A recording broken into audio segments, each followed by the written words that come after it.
இருந்து என்ன செய்யறதுப்பா கேக்குறாங்க. எப்ப உன்ட்ட என்ன இருக்கு? எல்லாம் ஒரு சொல்ல என்கிட்ட கொஞ்சம் மாவு இருக்குது. உன்ட்ட என்னப்பா இருக்குது? என்கிட்ட கொஞ்சம் அக்கத்து பாலாடை கட்டி கொஞ்சம் இருக்குது. உன்ட்ட என்னப்பா இருக்குது? என்கிட்ட கொஞ்சம் நெய் இருக்குது. எல்லாத்தையும் கொண்டா ஆள்கிட்ட எல்லாத்தையும் வாங்கினாங்க. ஒரு துண்டுல அதை போடுனாங்க. போட்டு மொத்தத்துல ஒரு கலக்கு இப்படி கலக்கி, இந்தா உனக்கு ஒரு உருண்டை. என்னது யாரோ சொல்ல, இதான்ப்பா வலிமா விருந்து. நான் உனக்கு ஒரு உருண்டை. என்னப்பா இதுதான் எனக்கு வலிமா விருந்து. இன்னைக்கு யாராவது நான் உட்பட நீங்க உட்பட இந்த கல்யாணம் நடத்திருக்கிறோமா? யாராவது நடத்துறோமா?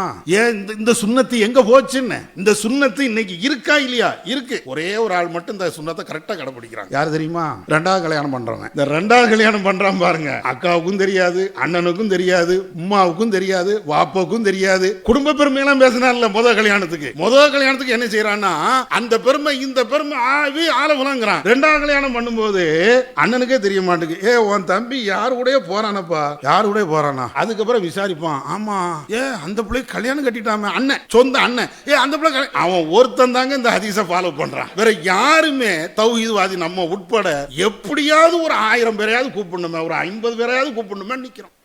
அஸ்ஸலாமு அலைக்கும் வரஹ்மத்துல்லாஹி வபரகாத்துஹு. கண்ணியம் நிறைந்த சகோதரர்களே, தமிழ்நாடு தௌஹீத் ஜமாத் கடலூர் தெற்கு மாவட்டத்தின் சார்பிலே நல்லொழுக்க பயிற்சி முகாமில் நாம் எல்லாம் பங்கு பெற்று இருக்கிறோம். இப்பொழுது எனக்கு தரப்பட்டிருக்கக்கூடிய தலைப்பு நிலைப்பாடுகளில் நிலைத்து நில் அப்படின்ட்டு. நிலைப்பாடுகள் அப்படின்னு சொல்லி ஜமாத்து சில நிலைப்பாடுகளை எல்லாம் அறிவித்திருக்கிறது. நிலைப்பாடுகள் திருமண நிலைப்பாடுகள்னு ஒன்று வச்சிருக்கிறோம். ஹஜ் உம்ரா நிர்வாகிகள் செய்யக்கூடாது அப்படின்னு ஒரு நிலைப்பாடு வச்சிருக்கிறோம். அதே மாதிரி பிற இயக்கங்கள் அமைப்புகள் அந்த மேடையில் நம்ம பேசக்கூடாது, அவங்கள நம்ம மேடையில் ஏற்றக்கூடாது, இப்படின்னு நிலைப்பாடுகளை வச்சிருக்கிறோம். இது மாதிரி நிறைய நிலைப்பாடுகள் இருக்கிறது. இப்போ இந்த நிலைப்பாடுகளை ஏன் வச்சிருக்கிறோம் அப்படிங்கிறதையும் சுருக்கமாக சொல்லிக்கிறேன். ஏன் இந்த நிலைப்பாடுகள்? இந்த நிலைப்பாடுகளை எடுப்பதற்கு முன்னாடி நம்ம ஜமாத்தை பற்றி சில விமர்சனங்கள் வந்தது. உதாரணத்திற்கு ஹஜ்ஜு உம்ரா செய்கிறோம். நிர்வாகிகள் நிறைய பேர் ஹஜ்ஜு உம்ரா அந்த டிராவல்ஸ் வச்சு நடத்துனாங்க. அப்படி நடத்தும்போது என்ன பிரச்சனை வந்துருச்சுன்னா, இவங்க 4 பேரை ஹஜ்ஜுக்கோ உம்ராக்கோ கூட்டு போயிருப்பாங்கல்ல, அப்படி கூட்டு போன இடத்துல அங்கே இருக்கக்கூடிய அரபியர்களோ அல்லது வேறு யாரோ நடுத்தரில் விட்டுருவாங்க.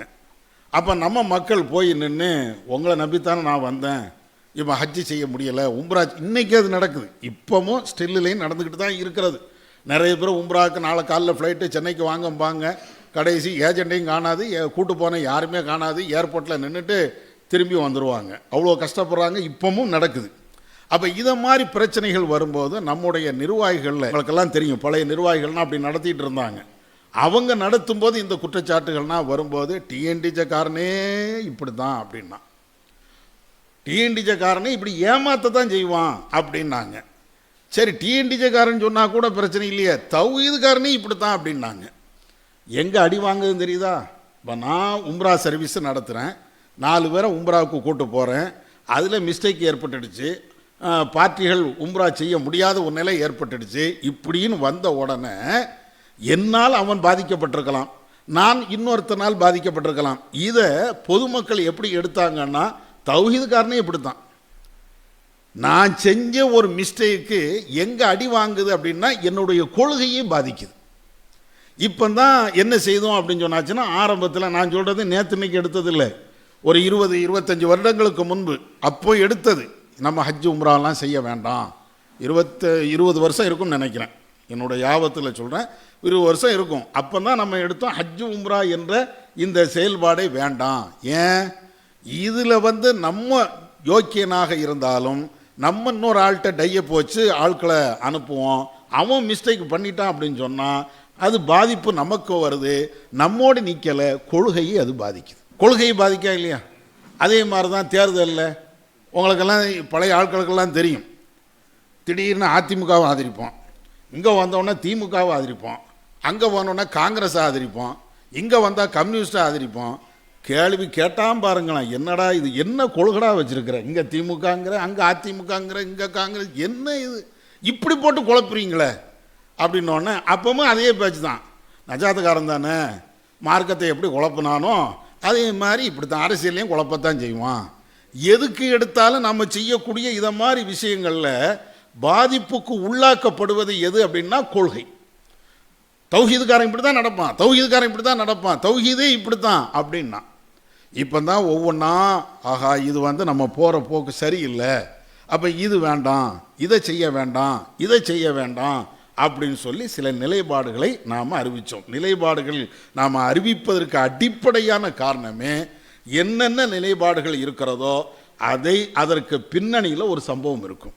ஹஜ் உம்ராவாக இருக்கட்டும், தேர்தல் நிலைப்பாடாக இருக்கட்டும், பிற மேடைகள் இருக்கா இல்லையா, அதுக்கும் அப்படி தான். அதையும் தெரிஞ்சுக்கிடுங்க. என்னென்னா பிற ஆட்களை நம்ம மேடையில் ஏற்றிடுவோம்.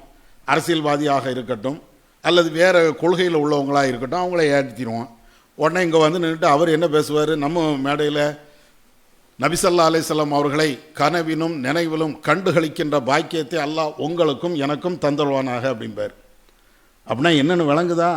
ரசூல்லா இப்போ உயிரோடு இருக்கிறாங்க, அவங்க உங்கள் கனவுல வருவாங்க. ரசூல்லா இப்போ உயிரோடு இருக்கிறாங்க, நேரில் நம்ம பார்க்கலாம் இப்படிங்கிறாரு. நம்ம எதை எதிர்த்து பிரச்சாரம் பண்ணுறோம்? ரசூல்லா இறந்துட்டாங்க, அவங்க இறந்து 1400 வருஷத்துக்கு மேலே ஆகி போயிடுச்சு, இப்போ அவங்கள பார்க்க முடியாது, நம்ம கனவுலையும் பார்க்க முடியாது. இது குர்ஆன் ஹதீஸ் அடிப்படையில் பிரச்சாரம் பண்ணுறோம். நம்ம மேடையிலே ஏறி என்ன செஞ்சுருவார்னா ரசூல்லா இப்போ வருவாங்க, நீங்கள் பார்க்கலாம் அப்படிங்கிறாரு. அப்போ எவ்வளவு முரண்பாடு அது.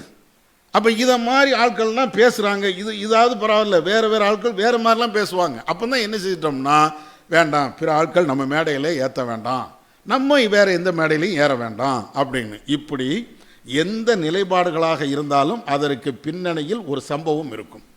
அந்த சம்பவங்கள் அனைத்தும் நம்முடைய கொள்கையை பாதிச்சது. ஒரு தனி மனுஷனை பாதித்தா பிரச்சனை இல்லை, போடா அப்படின்ட்டு போயிடலாம். எதை பாதிக்குதுன்னா கொள்கையை பாதிக்குது. அப்போ கொள்கையை பாதிக்கக்கூடிய விதமாக சில செயல்பாடுகள் இருக்கும்போது அதில் தான் நிலைப்பாடுகளை எடுத்திருக்கிறோம். இது ஒவ்வொன்றுக்கும் நீங்கள் படித்து பார்த்தீங்கன்னா ஒவ்வொன்றுக்கும் இப்படி ஒரு சம்பவம் இருக்கும். இது முதல்ல புரிஞ்சுக்கிடுங்க. இப்போ எனக்கு நிலைப்பாடு அப்படின்னு சொன்ன இந்த விஷயத்தில் எல்லா நிலைப்பாடுகளையும் விளக்கிறதுக்கு உண்டான நேரம் கிடையாது. ஏன்னா அதுக்கு பல மணி நேரம் ஆகும். ஒன்றை மட்டும் விளக்க வேண்டிய சூழல் இருக்கிறது. எது? திருமண நிலைப்பாடு. திருமண நிலைப்பாடுகள் அதுலேயும் மார்க்கம் சார்ந்த விஷயங்கள் இருக்கிறது, மார்க்கத்துக்கு அப்பாற்பட்ட விஷயங்கள் இருக்குது. ரெண்டு இருக்குது. அதில் திருமணம்னோடனே திருமணம் உள்ள எல்லாமே நிலைப்பாடு அப்படின்னு கிடையாது. வரதட்சணை கல்யாணம் சகோதரர் சொன்ன மாதிரி இது நிலைப்பாடா? அதில் கலந்து கொள்ளக்கூடாத நிலைப்பாடா? இல்லை, மார்க்க நெறி. பிதாத்து நடக்குது ஒரு திருமணத்தில், அதில் கலந்து கொள்ளலாமா? கலந்து கொள்ளக்கூடாது, நிலைப்பாடு கிடையாது, மார்க்கத்தின் அடிப்படையில். சரியா? அப்போ அதே மாதிரி அங்கே ஆடம்பர திருமணங்கள் நடக்கிறது அப்படின்னா அது நிலைப்பாடா? நிலைப்பாடெலாம் கிடையாது, மார்க்க அடிப்படையில் கூடாது. ரசூல்லா தடுத்த ஒன்றை போய் நீங்கள் எப்படி செய்வீங்க? அது நிலைப்பாடெலாம் கிடையாது. டிஎன்டிஜே இருந்தாலும் சரி, டிஎன்டிஜே விட்டு வெளியே போனாலும் சரி, வரதட்சணை கல்யாணத்தில் கலந்து கொள்ளக்கூடாது தான், எல்லாத்துக்கும் உள்ள சட்டம் அது. அப்போ திருமண விஷயத்தில் நமக்கு ரெண்டு விவகாரங்கள் இருக்குது. ஒன்று நிலைப்பாடுன்னு இருக்குது, அது நான் சொல்கிறேன். அதற்கு முன்னாடி மார்க்க நிலைப்பாடுன்னு ஒன்று இருக்கிறது. மார்க்க நிலைப்பாடுனா என்ன? மார்க்கமே அனுமதிக்காத ஒன்று, மார்க்கமே தடுத்த ஒன்று, மார்க்கமே பங்கு பெறக்கூடாது என்று சொன்ன ஒன்று, அதில் எல்லாம் நாம் சேரக்கூடாது. அதுதான் இந்த மாதிரி விஷயங்கள். எது? வரதட்சணை நடக்கிறது, மாலை போடுறது, நாள் நட்சத்திரம் பார்த்து கல்யாணம் பண்ணுறது, இதெல்லாம் மார்க்கத்தில் தடை தானே. இதையெல்லாம் வைத்து ஒருவர் திருமணம் நடத்துகிறார் என்றால் அந்த திருமணத்தில் நாம மார்க்கம் தடுத்த ஒரு திருமணத்தில் போய் கலந்து கொள்ளக்கூடாது. இது மார்க்க நிலைப்பாடு. சரியா? இது அல்லாம திருமண விஷயத்தில் ஜமாத்தின் சார்பில் வேறு ஒரு நிலைப்பாடை எடுத்திருக்கிறோம். என்ன நிலைப்பாடு? மண்டபத்தில் கல்யாணம் நடத்தாதீங்க, இதுதான் நிலைப்பாடு.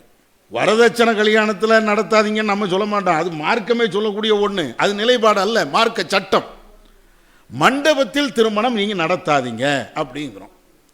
ஏன் நடத்தக்கூடாதுங்கிறோம்? அதனுடைய விளைவுகள் என்ன, அதனுடைய பின்னணி என்ன, இது முதல்ல நீங்கள் விளங்கிக்கணும். பொதுவாக தௌஹீதை தமிழகத்தில் ஏறத்தாழ 40 ஆண்டு காலமாக சொல்லிக்கிட்டே இருக்கிறோம்.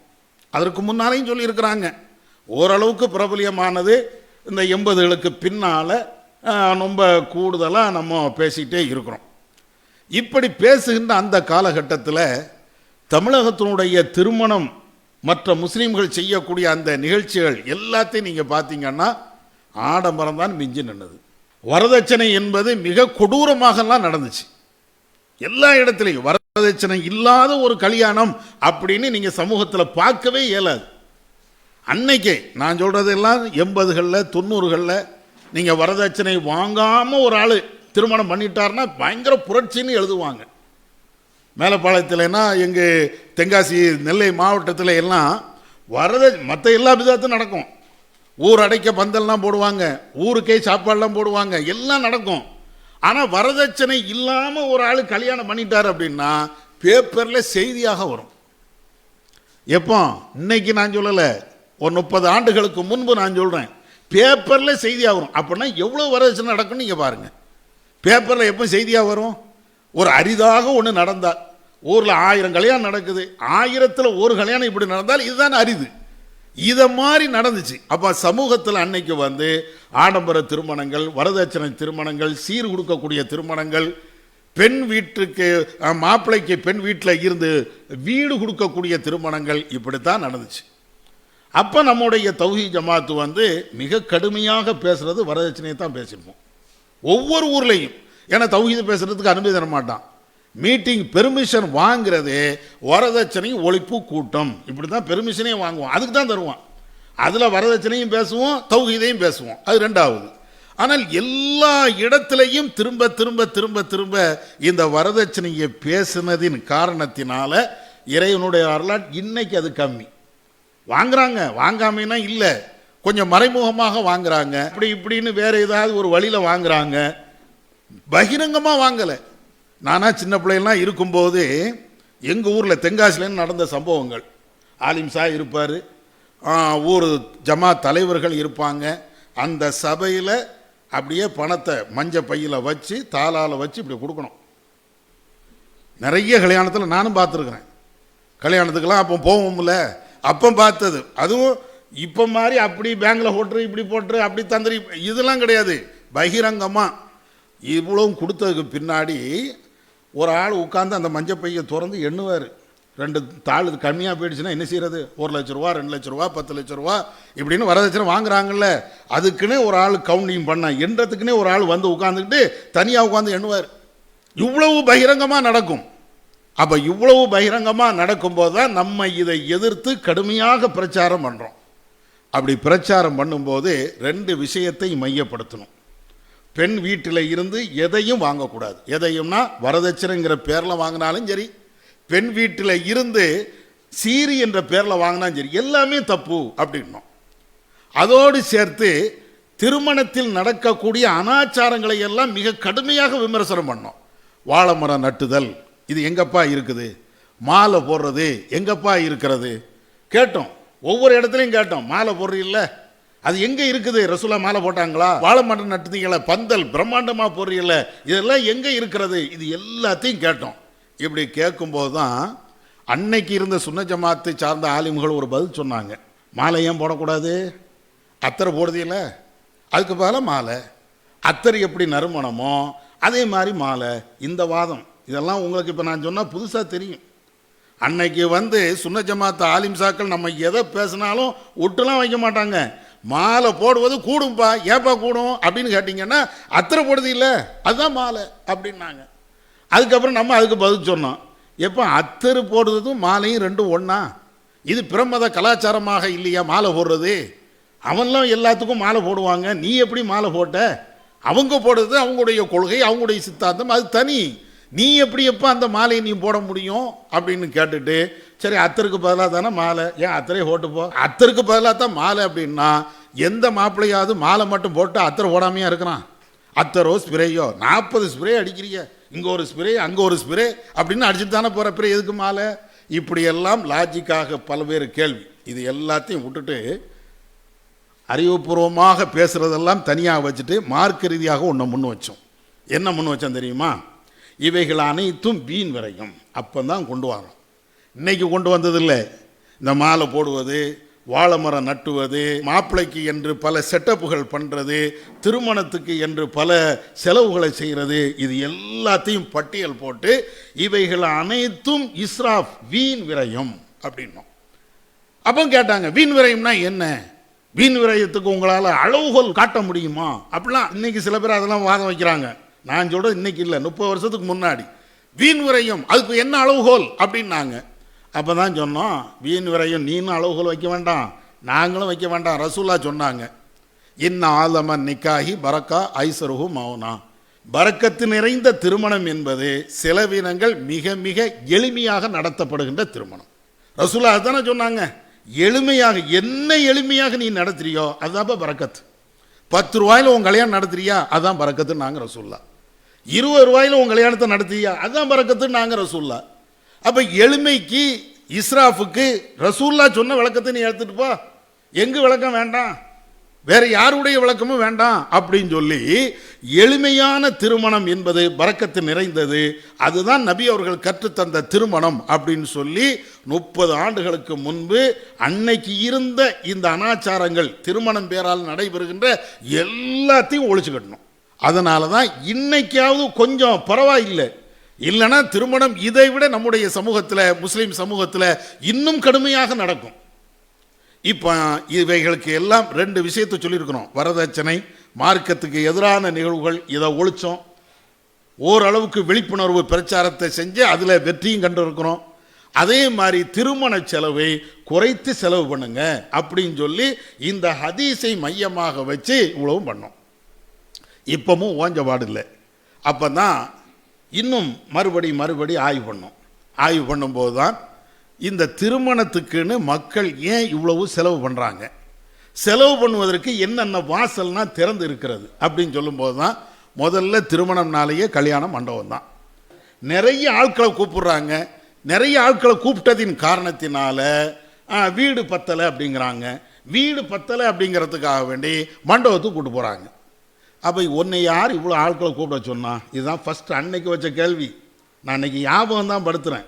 முதல்ல உன் பிள்ளை கல்யாணம் அல்லது உனக்கே கல்யாணம், ஊரே கூப்பிடணும்னு எந்த ரசூலா சொன்னாங்கன்னு கேட்டோம். ஊர் ஃபுல்லாக கூப்பிடு அப்படின்னு யார் சொன்னா?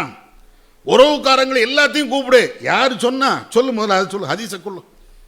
எல்லா உறவுகளும் வந்தே தீரணும், ஒரு உறவு கூட வராமல் இருக்கக்கூடாது அப்படின்னு யார் சொன்னா? அப்போ ஆட்களை இவ்வளவு திரட்டுவதின் காரணத்தினால தானே நீ வீடை தாண்டி, தெருவை தாண்டி, மண்டபத்தை பிடிச்சி, மண்டபமும் காணாமல் அங்கே வேற பந்தல்கள்லாம் போட்டு, சமீபத்தில் நாகூர் அங்கெல்லாம் நடந்துச்சா இல்லையா? பிரம்மாண்டமாக பல ஏக்கர் கணக்கில் நிலத்தை பிடிச்சி அதில் செட்டப்லாம் போட்டு அவ்வளோ கல்யாணம் அது செய்தானே செய்கிறாங்க. ஏன்? ஆமாம், 2000 பேர் வராங்க, அப்போ அது தக்கன வசதி பண்ணி கொடுக்கணுமா இல்லையா? 4000 பேர் வராங்க, அது தக்கன வசதி பண்ணி கொடுக்கணும். அப்போ இது எல்லாம் எங்கே நிற்குதுன்னா, திருமணத்தின் பேரால நிறைய பேரை நீங்கள் கூப்பிட்டீங்க. கூப்பிட்டதுனால அவங்களுக்கு வசதி செஞ்சு கொடுக்கணுங்கிறதுனால இப்படி செலவு போய்கிட்டே இருக்குது இப்படின்னு ஆய்வு மட்டத்தில் பேசி முதல்ல நபி அவர்கள் எளிமையான திருமணத்தானே சொன்னாங்க. ரசூலா எப்படி கல்யாணம் பண்ணாங்க அதை ஒவ்வொன்றா எடுக்கிறோம். ரசூலாவுடைய கல்யாணத்தை ஃபுல்லாக நீங்கள் பாருங்கள். இப்பவும் நம்மள்கிட்ட சில பேர் கேள்வி கேட்பாங்க, விருந்து கொடுக்கறது தப்பா? தப்புலாம் கிடையாதுப்பா. ஏன் நீ கூட நீ கொடு, இப்போ இன்றைக்கி தரிப்பியாக வச்சுருக்கிறோம்ல, விருந்து கொடுக்கறது தப்பான்னு கேள்வி கேட்குறாங்கல்ல. விருந்து கொடுக்கறது தப்பு இல்லை, இன்றைக்கி தரிப்பியாக இருக்குது, இந்த 100 பேருக்கு நீங்கள் சோறை கொடுங்கன்னா துண்டை காணும் துணியை காணும் ஓடுதிய. ஏன் விருந்து கொடுக்கறது சரி, அந்த லாஜிக்கு சரி அப்படின்னு சொன்னால் இப்போ கொடுங்க, சிதம்பரத்துக்கே கொடுங்க, கடலூர் மாவட்டத்துக்கே கொடுங்க. அது ஏன் கல்யாணத்தில் தான் கொடுப்பேன்னு ஒத்த காலில் நிற்கிற? அப்போ ஏன் இப்படி செய்யணும்? இந்த கேள்விகள் எல்லாம் அன்னைக்கும் கேட்குறோம், இன்னைக்கும் கேட்குறோம். சரி, இப்போ என்ன மேட்ரு அப்படின்னு பார்த்தீங்கன்னா, இந்த ஆட்களை நிறைய கூப்பிடுறதுனால அப்போ அதுக்கு தக்கன வசதி செஞ்சு கொடுக்கணும், அதுக்கு தக்கன ஒவ்வொன்றா நிறைய செலவினங்கள் போய்கிட்டே இருக்கிறது. இப்போ தான் நம்ம என்ன செய்கிறோம்னா, வேண்டாம், நீங்கள் உங்கள் குடும்பத்தில் உங்கள் வீட்டுக்கு எத்தனை பேர் வர முடியுமோ அத்தனை பேரை கூப்பிடுங்க. உங்கள் வீடு எவ்வளவு கொள்ளளவு கொள்ளுமோ அவ்வளோ பேரை கூப்பிட்டுக்கிடுங்க. ஒரு 50 பேர் போதுமா? 50 பேர் உறவுக்காரர் இருக்கிறாங்களா, கூப்பிட்டு கல்யாணம் பண்ணு. ரசூலா அப்படி தானே பண்ணியிருக்கிறாங்க அப்படின்னு சொல்லிட்டு அதை தாண்டி என்ன செய்தோம் அப்படின்னா, மண்டபத்தை எல்லாம் எடுக்காதீங்க. இதுதான் நிலைப்பாடு. வரதட்சணை கல்யாணம் அது ஏற்கனவே சொல்லிட்டேன், அதெல்லாம் மார்க்க சட்டங்கள். நிலைப்பாடுன்னு எதை வச்சோம்னா, மண்டபத்தில் கல்யாணம் நடத்தாதீங்க. யாரெல்லாம் நிர்வாகிகளாக இருக்கட்டும் அல்லது தாய்களாக இருக்கட்டும், இவங்க மண்டபத்தில் கல்யாணம் நடத்த வேண்டாம் அப்படின்னோம். ஏன்? அவங்க எளிமையை காட்டினா தான் இவங்களை பார்த்து 4 பேர் எளிமையை படிப்பாங்க. இப்போ நானே பிரம்மாண்டமாக கல்யாணம் நடத்தினேன், நீங்கள் என்ன நினைப்பீங்க? குரானையும் பார்க்க மாட்டியா, ஹதீஸையும் பார்க்க மாட்டியா? அவர் எம்.எஸ். சுலைமானை இவ்வளோ பெருசாக நடத்திட்டாரு, நம்ம நடத்தினா என்ன? இதான பார்வை மக்கள்கிட்ட இருக்குது. சரியா தப்பாங்கிறது ரெண்டாவது. ஆனால் மக்களுடைய பார்வை நம்மளை தான் பார்ப்பாங்க. நம்மளை பார்த்துட்டு அவரே அப்படி நடத்தினாரு, இவரே எப்படி நடத்தினாரு, சரி நம்ம நடத்தினா என்ன. இன்னும் சொல்ல போனால் திருமணம் இவ்வளவு ஆடம்பரமாக போனது நம்ம கண்டுபிடிச்சது கிடையாது தெரியுமா. இஸ்லாமிய சமூகத்தில் இன்னைக்கு திருமணம் இப்படி ஆடம்பரமாக போதில்லைங்க, நம்ம கண்டுபிடிச்சதா, எல்லாம் காப்பி அடிச்சது. ஒரு ஆளும் சொந்த புத்தியில் இவ்வளோ ஆடம்பர திருமணம்னா நடத்தலை, எல்லாம் காப்பி அடித்தான். அவன் அப்படி நடத்தினான்ல, இவன் இப்படி நடத்தினான்ல, அந்த ஊரில் அப்படி நடந்துச்சுல, இந்த ஊரில் இப்படி நடந்துச்சுல. ஹெலிகாப்டரில் போய் தாலி கட்டுதாகலாம், கல்யாணம் பண்ணுறாங்களாம். எங்கேருந்து காப்பி அடித்தது, யார்ட்டையாவது இருந்து காப்பி அடிச்சிருப்பான். ஃப்ளைட்டில் போய் கல்யாணம் பண்ணுறாங்களாம். அப்போ இதை மாதிரி ஒவ்வொரு செலவினம் கூட்டுது எல்லாத்தையும் நீங்கள் பார்த்தீங்கன்னா ஒருத்தனை பார்த்து ஒருத்தன், ஒருத்தனை பார்த்து ஒருத்தன், இப்படி காப்பி அடிக்கப்பட்டது தான். அப்போ இப்படி காப்பி அடிக்கக்கூடாது அப்படின்னு சட்டங்கள் தனியாக இருந்தாலும் என்னை பார்த்து நீங்கள், உங்களை பார்த்து அவர் இப்படின்னு பெயரக்கூடாதுன்னு சொல்லிட்டு தான் மாநில நிர்வாகிகள், மாவட்ட நிர்வாகிகள், கிளை நிர்வாகிகள், இதை மாதிரி யாராக இருந்தாலும் உங்களுடைய கல்யாணத்தை, நீங்கள் நடத்தி வைக்கக்கூடிய கல்யாணத்தை இந்த மண்டபத்தில் நடத்தாதீங்க இப்படின்னு நிலைப்பாடு வச்சுருக்கணும். இதில் நிறைய பேருக்கு சந்தேகம். சரிங்க, மண்டபத்தில் கல்யாணம் நடத்தக்கூடாது, என் குடும்பம் பெரிய குடும்பங்க, அவங்களே ஒரு 300 பேர் 400 பேர் வந்துடுவாங்க, அவ்வளோ பெரிய குடும்பம், இப்போ இந்த குடும்பத்தை என் வீட்டில் தான் வச்சு நடத்தணும் அப்படின்னா இவங்கள வந்தால் நான் உட்கார வைக்கணுமா வேண்டாமா? எங்கே உட்கார வைக்கிறது? இடம் பத்தல் இல்லை. அதனால தான் அல்லாஹ் ரசூல் மண்டபத்தில் கல்யாணம் நடத்தக்கூடாது என்று தடையாக பண்ணியிருக்கிறாங்க அப்படின்னு ஒரு கேள்வியும் கேட்டுட்டு சரி மண்டபத்தில் நாங்கள் நடத்துகிறோம் அப்படிங்கிறாங்க. முதல்ல நான் ஏற்கனவே சொன்ன மாதிரி ரசூலுல்லாஹ்வுடைய ஹதீஸை எடுத்து வைங்க. அதாவது செலவினங்கள் குறைத்து நடத்தப்படுகின்ற அந்த திருமணம் தான் பரக்கத்து நிறைந்ததுன்னாங்க. இது ஜமாத்துடைய நிலைப்பாடா, ரசூலுல்லாஹ்வுடைய நிலைப்பாடா? திருமணத்தை குறைந்த செலவில் நடத்துங்க இப்படின்னு சொன்னது யாருடைய நிலைப்பாடு? ரசூலுல்லாஹ் சொன்ன நிலைப்பாடு. திருமணத்தை நல்ல பிரம்மாண்டமாக நடத்துங்க இப்படின்னு சொன்னது யாருடைய நிலைப்பாடு? ரெண்டும் எதிரும் புதிருமா பாருங்க. எளிமையாக நடத்துங்க, ரசூலுல்லாஹ் முன்மாதிரி. ஆடம்பரமாக நடத்துங்க, யார் முன்மாதிரி? 100 பேரோ 50 பேரோ 20 பேரோ எவ்வளவு குறைச்சி நடத்துறீங்களோ அது சிறந்தது, ரசூலுல்லாஹ் காட்டி தந்தது. இல்லை 200 பேர் 400 பேர் 500 பேர் 1000 பேர் 2000 பேர் 1,00,000 பேர் இப்படின்னு அப்படியே போய்கிட்டே இருக்கிறது, யாருடைய முன்மாதிரி? ரெண்டையும் சொல்லுங்க. இதில் நீங்கள் முடிவு எடுத்துட்டீங்கன்னா திருமண விஷயத்தில் குழப்பமே கிடையாது. ரசூலுல்லாஹ் எளிமையை நடத்துங்கிறாங்க. எளிமைக்கு மாற்றமாக ஒன்று இருக்கிறது, எளிமைக்கு எதிரானது. இந்த ரெண்டும் தான் இருக்குது. இப்போ இந்த எளிமைக்கு மாற்றமாக இருக்கக்கூடிய எந்த கல்யாணமாக இருக்கட்டும், யார் முன்மாதிரி அதை சொல்லுங்க. முன்மாதிரி யார்? அதுக்கு எளிமைக்கு ரசூலுல்லாஹ் முன்மாதிரிங்க. எளிமைக்கு எதிராக இருக்கக்கூடியதுக்கு யார் முன்மாதிரி? அடுத்த வீட்டுக்காரன் தான், எந்த வீட்டுக்காரன் தான், எல்லாரும் தான் முன்மாதிரி. எளிமைக்கு ரசூலுல்லாஹ் மட்டும்தான் முன்மாதிரி. இப்போ எதை எடுக்கணும்? ஒரு மூமின் இறையச்சவாதி எதை எடுக்கணும்? எதை முன்மாதிரியாக எடுக்கணும்?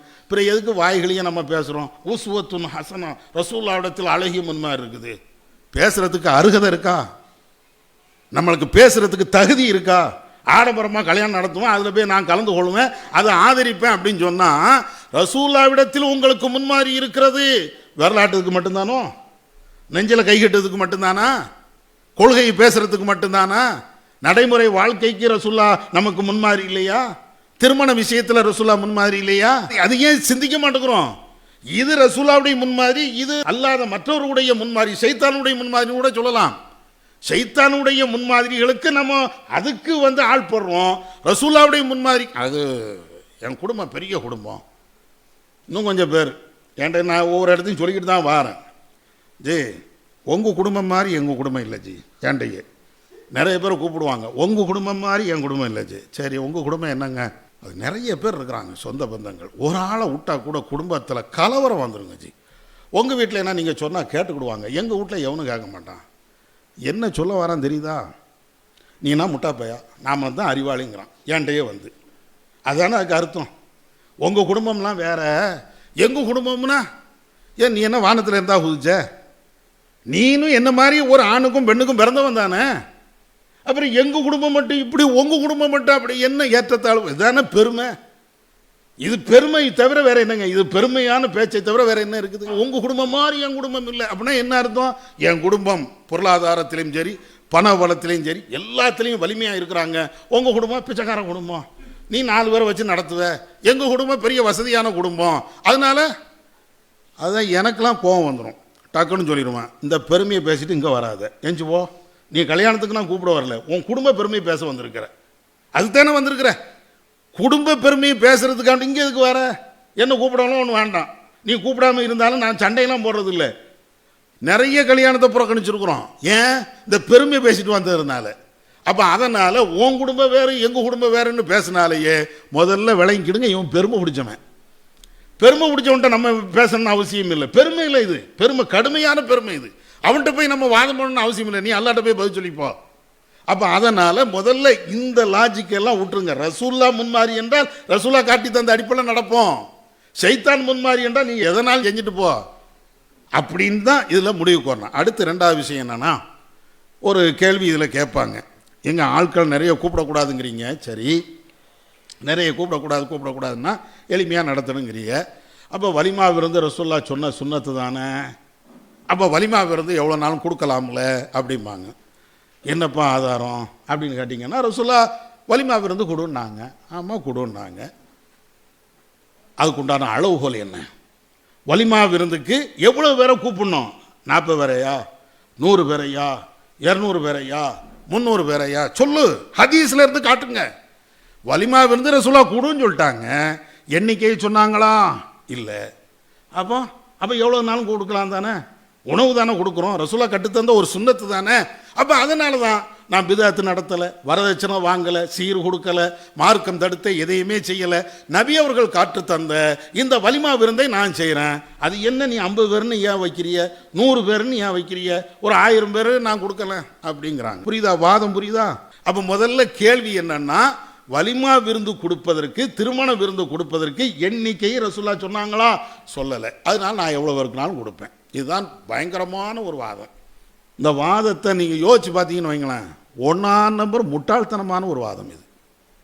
வலிமா விருந்துக்கு ரசூலா எண்ணிக்கையை சொல்லவில்லை, எனவே நான் எவ்வளோ நாளும் கொடுப்பேன் அப்படின்னு சொல்றது முட்டாள்தனத்திலையும் முட்டாள்தனமான மார்க்கத்துக்கு எதிரான ஒரு வாதம்.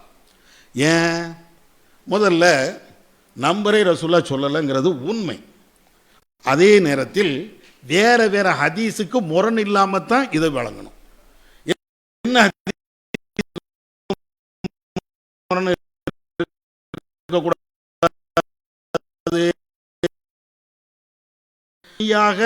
இப்படின்னு சொல்லப்படுத்துற ஒரு கல்யாணமா கல்யாணம் ஹப்ஸா ஆயிஷாவை பண்ணாங்க, இன்னும் நிறைய கல்யாணம் பண்ண சஃபியாவை பண்ணாங்க, இப்படியெல்லாம் இல்லையா? இருக்கு. இந்த ஹதீஸ ஒரு ஆள் கூட எடுத்து பார்க்கறது இல்லைங்க, நம்ம ஆட்கள் உட்பட. சஃபியாவை ரசூல்லா கல்யாணம் பண்ணாங்க, ஒரு பயணத்தில் இருக்கும்போது என்ன செஞ்சாங்க? ரசூல்லா வலிமா விருந்தும் கொடுத்தாங்க.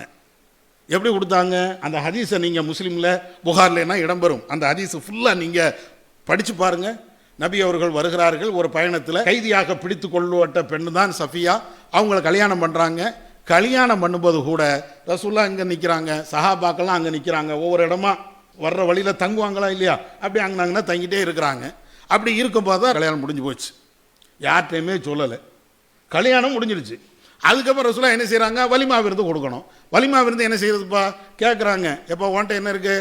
அல்லாஹ் ரசூலா என்கிட்ட கொஞ்சம் மாவு இருக்குது, ஓன்ட்ட என்னப்பா இருக்குது?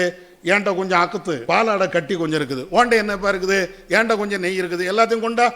ஆள்கிட்ட எல்லாத்தையும் வாங்கினாங்க, ஒரு துண்டில் அதை போடுனாங்க, போட்டு மொத்தத்தில் ஒரு கலக்கு இப்படி கலக்கி, இந்தா உனக்கு ஒரு உருண்டை, என்னது யாரை சொல்ல, இதான்ப்பா வலிமா விருந்து, நான் உனக்கு ஒரு உருண்டை, என்னப்பா இதுதான் எனக்கு வலிமா விருந்து. இன்னைக்கு யாராவது நான் உட்பட நீங்கள் உட்பட இந்த கல்யாணம் நடத்திருக்கிறோமா? யாராவது நடத்துகிறோமா? ஏன் இந்த சுன்னத்து எங்கே போச்சுன்னு? இந்த சுன்னத்து இன்னைக்கு இருக்கா இல்லையா? இருக்கு. ஒரே ஒரு ஆள் மட்டும் இந்த சுன்னத்தை கரெக்டாக கடைப்பிடிக்கிறாங்க. யார் தெரியுமா? 2வது கல்யாணம் பண்ணுறவன். இந்த 2வது கல்யாணம் பண்ணுறான் பாருங்க, அக்காவுக்கும் தெரியாது, அண்ணனுக்கும் தெரியாது, உம்மாவுக்கும் தெரியாது, வாப்பாவுக்கும் தெரியாது. குடும்ப பெருமையெல்லாம் பேசினார்ல முதல் கல்யாணத்துக்கு என்ன செய்யறான்னா, அந்த பெருமை இந்த பெருமை ஆளகுலங்கிறான். 2வது கல்யாணம் பண்ணும்போது அண்ணனுக்கே தெரிய மாட்டேங்குது, உன் தம்பி யாரு கூட போறானப்பா, யாரு கூட போறானா? அதுக்கப்புறம் விசாரிப்பான், ஆமா அந்த பிள்ளை கல்யாணம் கட்டிட்டாம, அண்ணன் சொந்த அண்ணன், அந்த பிள்ளை அவன் ஒருத்தன் தாங்க இந்த ஹதீஸை ஃபாலோ பண்றான். வேற யாருமே தௌஹீத்வாதி நம்ம உட்பட எப்படியாவது ஒரு 1000 பேரையாவது கூப்பிடணுமே, ஒரு 50 பேரையாவது கூப்பிடணுமே நிற்கிறோம். சரியா? 2வது கல்யாணத்துக்கு ஏன் இப்படி போயிடுச்சு? முதல் கல்யாணத்துக்கு ஏன் இப்படி வரிஞ்சு கட்டி நிற்கிறோம்? அதை கொஞ்சம் யோசிச்சு பாருங்க. எது நியாயம் எது அநியாயம் தெரியும். 2வது கல்யாணம் மார்க்கத்தில் தடை இல்லை, அது தனி, மார்க்க சட்டம் தனின்னு வைங்களேன். முதல் மனைவிட்ட அனுமதி எல்லாம் வாங்கி எல்லாமே முறையாக செஞ்சாலும் அந்த 2வது கல்யாணம் யாருக்குமே தெரியாம அணக்கமில்லாம அப்படியே செஞ்சுட்டு போறான்.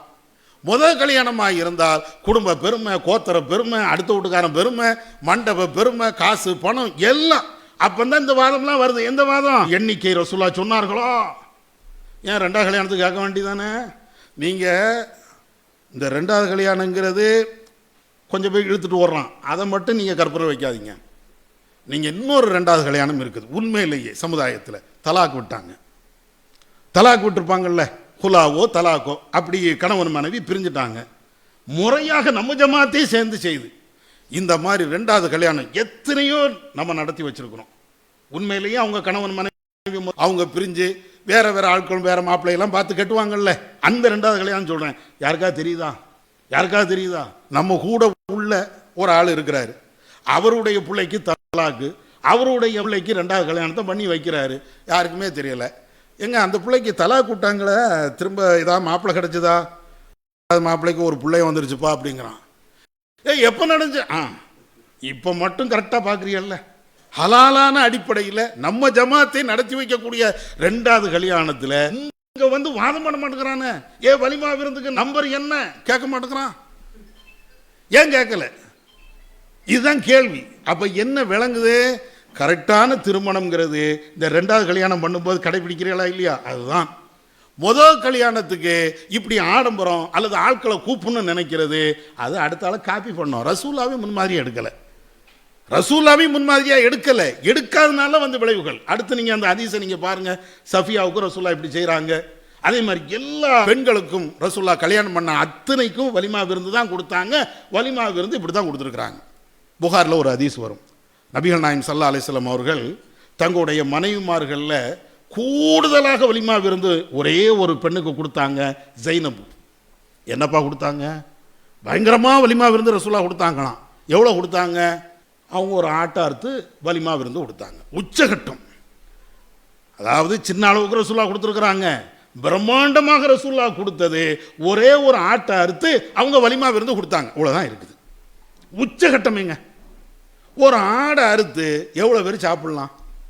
நீங்கள் இன்னைக்கே கணக்கு பண்ணி பாருங்களேன். இதுக்கு எதுக்கு நம்பரு? ஒரு 50 பேர் சாப்பிடலாமா? ஒரு 100 பேரே சாப்பிடலாமா? வச்சுக்கிடுங்களேன். இவ்வளோதானே ரசூல்லா காட்டி தந்த வலிமா, இவ்வளோதானே இருக்கு. இதை தாண்டி ரசூல்லா வலிமா விருந்து எங்கே வச்சாங்க சொல்லுங்க? ஒரே ஒரு ஹதீஸை தூக்கிட்டு வருவாங்க, அதையும் நீங்கள் தெரிஞ்சுக்கிடுங்க. நபி ஸல்லல்லாஹு அலைஹி வஸல்லம் அவர்கள் ஜைனப்பை கல்யாணம் பண்ணுறாங்க, ஒரு ஆட்டை அறுத்து விருந்தும் கொடுத்துட்றாங்க. அதற்கு பின்னாடி நபி ஸல்லல்லாஹு அலைஹி வஸல்லம் அவர்களுக்கு அனஸுடைய தாயார் உம்மு சுலைம் அவங்க வந்து ஒரு ஹைஸ் என்ற உணவை ரசூல்லாவுக்கு அன்பளிப்பாக கொடுக்குறாங்க. ரசூல்லா அந்த உணவை தன்னுடைய வீட்டுக்கு கொண்டு வந்து அதை வைப்பாங்க. அனஸ் கொண்டு வந்து வைப்பாங்க. ரசூல்லா அதை பார்ப்பாங்க. உடனே அனஸ்கிட்ட ரசூல்லா சொல்லுவாங்க, அனஸே தெருவில் போகக்கூடிய ரோட்டில் போகக்கூடிய எல்லாத்தையும் கூட்டு வாப்பா அப்படிம்பாங்க. தெருவில் போகக்கூடிய வரக்கூடிய ஊரில் உள்ள எல்லாத்தையும் கூட்டு வா அப்படிம்பாங்க. எல்லாரும் வருவாங்க. ரசூல்லாவுடைய வீடு சின்ன வீடு. உடனே ரசூல்லா சொல்லுவாங்க, 10 பேரா வந்து சாப்பிட்டு போங்க. முதல்ல 10 பேர் வருவாங்க, சாப்பிடுவாங்க. 2வது 10 பேர் வருவாங்க, சாப்பிடுவாங்க. இப்படி எல்லாருமே சாப்பிட்டு போயிடுவாங்க. இப்படி போன பிறகு இந்த ஹதீஸ் வருது, முஸ்லீமில் உள்ள ஹதீஸ். இந்த ஹதீஸை வச்சு ரசூல்லா கொடுத்துருக்குறாங்கல்ல. அனஸ் சொல்கிறாரா இல்லையா? தெருவில் போனவன் வந்தவன் இருந்தவன் எல்லாத்தையும் ரசூல்லா கூப்பிட்டாங்க, அனஸ் போய் கூப்பிட்டாங்க, எல்லாரும் வந்து சாப்பிட்டாங்க அப்படின்னு இருக்குல்ல. இதுதான், இது வலிமா விருந்தே கிடையாது. இது வந்து என்னன்னு கேட்டால், ரசூல்லா நபி என்பதற்கு ஒரு அற்புதமாக முஅஜிசாத்தாக காட்டப்பட்ட ஒன்று. இது முஅஜிசாத். என்ன? ரசூல்லாவுடைய வீட்டில் இருந்தது ஒரு பாத்திரத்தில் உள்ள உணவு. இதைத்தான் அவ்வளோ பேரும் சாப்பிட்டுருக்குறாங்க. சரி, இதைத்தான் நீங்கள் முன்மாதிரியாக வச்சா என்ன செய்யணும்? வீட்டில் 4 இட்லி இருக்கா, சிதம்பரத்தை ஃபுல்லாக அந்த 4 இட்லி சாப்பிட சொல்லு. வீட்டில் என்ன இருக்குதோ அதை வச்சு தான் ரசூல்லா அன்னைக்கு எல்லா மதீனாவாசிகள் எல்லாத்துக்கும் விருந்து கொடுத்தாங்க. சரி, அதுதான் ஆதாரம் என்றால் நபி அவர்கள்ட்ட இருந்தது ஒரு பாத்திரத்தில் உள்ள உணவு. ஒரு பாத்திரம்னா அண்டாவை நான் சொல்லலை. அவர் அனசு கையில் தூக்கிட்டு ஓடி வராரு, அவ்வளோதான். இவ்வளோதான் இருந்துச்சு. இந்த உணவைத்தான் இவ்வளவு பேரும் சாப்பிட்டாங்க. அப்ப அவ்வளவு பேரும் சாப்பிடக்கூடிய அளவிற்கு அந்த உணவு முஅஜிசாத், அற்புதம் என்ற அடிப்படையில் நடந்தது. அதைத்தான் நான் ஃபாலோ பண்ணுவேன்னா நீங்க ஃபாலோ பண்ணுங்க பார்ப்போம். அற்புதத்தை ஃபாலோ பண்ண முடியுமா? நம்ம ஃபாலோ பண்ண முடியாது. ஏன்னா அது அல்லாஹ்ட்ட இருந்து வந்த அற்புதம், யாரும் அதை ஃபாலோ பண்ண முடியாது. இன்னும் சொல்லப்போனால் நபி ஸல்லல்லாஹு அலைஹி வஸல்லம் வந்து ஒரு பயணத்தில் இருக்கிறாங்க, ஒலி செய்கிறதுக்கு தண்ணி இல்லை. தண்ணி இல்லைன்னொன்னே ரசூல்லா ஒரு பாத்திரத்தை கொண்டு வாங்கினாங்க, அதில் கொஞ்சம் காணி தண்ணி இருந்துச்சு. ரசூல்லா இப்படி விரல முக்குனாங்க, அப்படியே தண்ணி பீரிட்டு வந்தது, எல்லாரும் ஒலி செஞ்சாங்கன்னு வருது. இதை மாதிரி நம்ம செய்ய முடியுமா? இது ரசூல்லாவுடைய மோஜிசாத்தை ஆதாரமாக காட்டக்கூடாது, அற்புதத்தை ஆதாரமாக காட்டக்கூடாது. ரசூல்லாவுக்கு நிறைய அற்புதங்கள் இருக்குது, அது ரசூல்லாவே தடுத்தும் இருக்கிறாங்க. இந்த மோஜிசாத் விஷயம், அற்புத விஷயமா இருக்கா இல்லையா, அதில் என்ன நீங்கள் ஃபாலோ பண்ணக்கூடாதுங்கிறாங்க. அதுக்கு என்ன ஆதாரம்னா, ரசூல்லா ஒருக்க தொடர் நோன்பு வைப்பாங்க. தொடர் நோம்புனா என்ன? இப்போ நம்ம மாரிப்புள்ள சாப்பிடுதோமா இல்லையா, நோம்பு திறக்கிறோமா இல்லையா, நோம்பே திறக்கிறது இல்லை. இன்றைக்கி சஹரு சாப்பிட்டா அவ்வளோதான், நாளைக்கு மாரிப்பு வந்தாலும் நோம்பு திறக்கக்கூடாது, அடுத்த நாள் சஹரும் சாப்பிடக்கூடாது, அப்படி கண்டினியூ. இது ரசூல்லா தொடர் நோம்பு. இப்படி ரசூல்லா வச்சாங்க. சஹாபாக்கள் கேட்குறாங்க, அல்லாஹ்வின் தூதரே, தொடர் நோம்பு நீங்கள் மட்டும் வைக்கிறீங்க, நாங்கள் வைக்கக்கூடாது, நீங்கள் தடுத்துட்டீங்க. ஆமாப்பா, நீங்கள் வைக்கக்கூடாதுப்பா, நீங்கள் வைக்கக்கூடாது, நான் வைக்கலாம் அப்படின்னோடனே சஹாபாக்கள் மீறி, நீங்கள் மட்டும் வைக்கலாம், நாங்கள் மட்டும் வைக்கக்கூடாதோ அப்படின்னாங்க. சரி வை அப்படின்ட்டாங்க. ரசூல்லா இப்படி அனுமதி கொடுத்த உடனே வைக்கிறாங்க. அப்போ அந்த ஹதீஸில் வருது, 2 நாள் 3 நாள் போன உடனே பிறையை பார்த்துட்டாங்க. பிறையை பார்த்தோன்னா ரசூல்லா அந்த தொடர் நோம்பை நிப்பாட்டாங்க. அதுக்கப்புறம் ரசூல்லா சொல்கிறாங்க, அங்கே வாங்குங்க, என்ன மாதிரி நீங்கள் தொடர் நோம்பு வைக்கணும் அப்படின்னு நீ நினைக்கிறத விட்டுருங்க. அப்போ தான் ரசூல்லா கடுமையாக வெறுக்கிறாங்க. ஏன் தெரியுமா? எனக்கு அல்லாஹ் நீங்கள் அறியாத புறத்தில் இருந்து உணவையும் பானத்தையும் தருகிறான். உங்களுக்கு அது கிடைக்கா? உங்களுக்கு அது கிடையாது. எனக்கு அல்லாஹ் இறைவன் அப்படி தருகிறான். நான் மகரிபில் நோம்பு திறக்கிறது இல்லை, ஆனால் அல்லாஹ் எனக்கு உணவு தருவான். நைட்டு நேரத்தில் இறைவன் எனக்கு உணவு தருவான். ஆனால் உங்களுக்கு அப்படி கிடைக்குதா? அதனால இந்த விஷயத்தில் என்ன பின்பற்றாதீங்க. விளங்குதா? அற்புதம்னு ஒன்று இருக்கா இல்லையா, அற்புதத்தில் வந்து ரசூலாவை பின்பற்ற முடியாது, பின்பற்றக்கூடாது, நம்மளால் அது சாத்தியமும் கிடையாது. அப்போ அதே மாதிரி தான் இந்த உணவு விஷயத்தில், அனசு கொண்டு வந்த அந்த உணவு விஷயத்தில் ரசூலா எல்லாரும் கொடுத்தாங்க அப்படிங்கிறது உண்மை. ஆனால் அது அற்புதத்தில் நடந்த ஒரு நிகழ்வே தவிர முன்மாதிரியாக கொள்ளத்தக்க ஒரு நிகழ்வு அல்ல. இதையும் புரிஞ்சுக்கணும். அடுத்து அந்த அற்புதத்திலையும் எவ்வளோ பேர் சாப்பிட்டாங்கங்கிறிய? எவ்வளோ பேர் சாப்பிட்டாங்க? 300 பேர் தான். அந்த சாப்பாடும் மொத்தத்தில் 300 பேர். அனசே அறிவிப்பாங்க எவ்வளோ பேர் வந்திருப்பாங்க. எல்லாத்தையும் கூப்பிட்டேன், நீ தெருவில் போனவங்க வந்தவங்க கண்ணில் கண்டவங்க எல்லாத்தையும் கூப்பிட்டீங்களப்பா, மொத்தம் எத்தனை பேர் சாப்பிட்ருப்பாங்க? 300 பேர். ஒரு பேச்சுக்கு அதை நீங்கள் ஆதாரமாக எடுத்தாலும், திருமண விருந்து என்று நீங்கள் சொன்னாலும் 300 பேர் தான், அவ்வளோதான் இருக்குது, அது தாண்டி இல்லை. அப்போ அதனால் முதல்ல இந்த விஷயத்தில் மண்டப திருமணம் கூடாது, நம்ம நிலைப்பாடு வச்சுருக்குறோம். இந்த நிலைப்பாடு நியாயமான காரணத்திற்காக, இந்த திருமணத்தை வந்து ஆடம்பரமாக கொண்டு போயிடக்கூடாது என்ற நல்ல காரணத்திற்காக வேண்டித்தான் இதை வந்து நம்ம வச்சுருக்கிறோம். இப்படி இருக்கும்போதே இன்றைக்கும் எப்படி ஆடம்பரமாக திருமணம் நடத்துகிறாங்க பாருங்கள். அப்போ அதை எளிமைப்படுத்தணும் அப்படின்னா அது நம்ம கையில் தான் இருக்கிறது, நாம் தான் முன்மாதிரியாக கொண்டு போகணும். இப்போ அந்த அடிப்படையில் தான் இவ்வளவும் சொல்லியிருக்கிறோம். அதனால் எளிமையாக நடத்தப்படுகின்ற அந்த திருமணம் தான் பரக்கத்து நிறைந்தது, நபி அவர்கள் கற்றுத்தந்த முன்மாதிரி திருமணம். இது அல்லாமை எளிமைக்கு மாற்றமாக எந்த திருமணம் நடந்தாலும் அது முன்மாதிரி திருமணம் அல்ல அப்படிங்கிறத நீங்கள் புரிஞ்சுக்கிடுங்க. இது அடிப்படையில் தான் மண்டப திருமணங்கள் வேண்டாம் அப்படின்னு நாம் சொல்கிறது. சின்ன சின்ன விதிவிலக்குகள் மட்டும் அதில் இருக்கிறது. மண்டப திருமணம் நிர்வாகிகள் யாரும் நடத்தக்கூடாது. ஒரு சமயம் உறுப்பினர்கள் யாராவது ஒரு ஆள் கல்யாண மண்டபத்தில், மார்க்கம் தடுத்த ஒன்று அல்ல, மார்க்கம் வந்து தடுத்த எதையும் செய்யாமல் ஆட்கள் மட்டும் கொஞ்சம் கூட்டி அவர் வந்து மண்டபத்தில் கல்யாணம் நடத்திட்டார்னா தாய்கள் நாங்கள் அனுப்ப மாட்டோம், தப்தர் வேணால் வச்சுக்கிடுங்க அப்படின்னு அதுக்கு ஒரு முடிவு எடுத்துருக்குறோம். இது அல்லாமல் அதில் ஒரே ஒரு சின்ன விதிவிலக்கு என்னென்னா, மண்டப திருமணம் கூடவே கூடாதான், நடத்தாதீங்க, அதைத்தான் வலியுறுத்துவோம். ஒரே ஒன்று விதிவிலக்கு என்ன? சென்னை மாதிரி உள்ள இடம், மதுரை மாதிரி உள்ள இடங்களில் வீடே சின்னதாக தான் இருக்கும், தெருவும் பார்த்தீங்கன்னா அதை விட சின்னதாக இருக்கும். அப்போ 4 பேர் வர முடியும், அவங்க குடும்பத்துக்காரங்களே வர முடியாது. அப்போ அந்த மாதிரி இடங்களில் மட்டும் விதிவிலக்கு என்ன சொல்லியிருக்கிறோம்னா, அந்த மாவட்டம் அந்த கிளை அவங்க ஒரு முடிவு எடுக்கலாம். என்ன முடிவு எடுக்கலாம்? இந்த வீட்டில் நடத்தப்படுகின்ற இந்த திருமணம், அதிலே செலவு செய்யப்படுகின்ற அந்த செலவை விட மண்டபத்தில், மண்டபம்னா பிரம்மாண்ட மண்டபம் இல்லை, இந்த சாதாரணமாக சமூக நலக்கூடம்னா சொல்லுவாங்கள்ல சின்ன அளவிற்கு, அந்த மாதிரி மண்டபத்தை பார்த்து அங்கே செலவு கம்மி என்றால் அவங்க மட்டும் அதை நடத்திக்கலாம்.